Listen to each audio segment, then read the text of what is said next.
my issue with the Bible.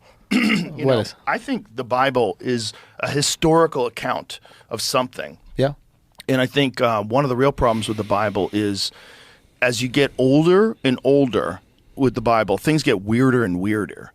So it's like, what was the original story? Like, if you get to the Dead Sea Scrolls are bananas. I had Rep Luna, Anna Paulina Luna on the podcast, and she was talking to me about the Book of Enoch. She goes, you ever read that? And but I was that's like, not no. included in the canonized. Here's why. Because of rabbis. A bunch of rabbis said it didn't align with the Torah, and so they yanked it out. But it's an original biblical text, or at least a part of the original religious text that they found in the Dead Sea Scrolls, in Qumran. When they found those clay tablets, the Book of Enoch was in there along with the Book of Isaiah. We need to call Wesley The Book Huff. of Enoch is nuts. That's I talked the to Wes Giants Huff about one. it. That's the Giants It's one, not right? just the Giants, it's aliens. It's about the Watchers who came down and mated with human beings. Bro, I'm reading it right now. I know you are. I already know.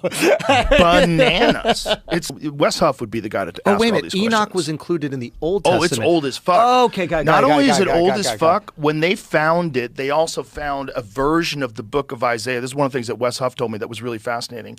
They found a version of the Book of Isaiah that is verbatim the same as a version of Isaiah that was 1,000 years later, which they thought was the original. Unbelievable.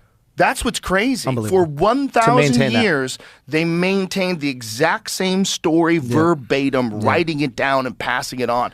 And the Book of Enoch's in there with that.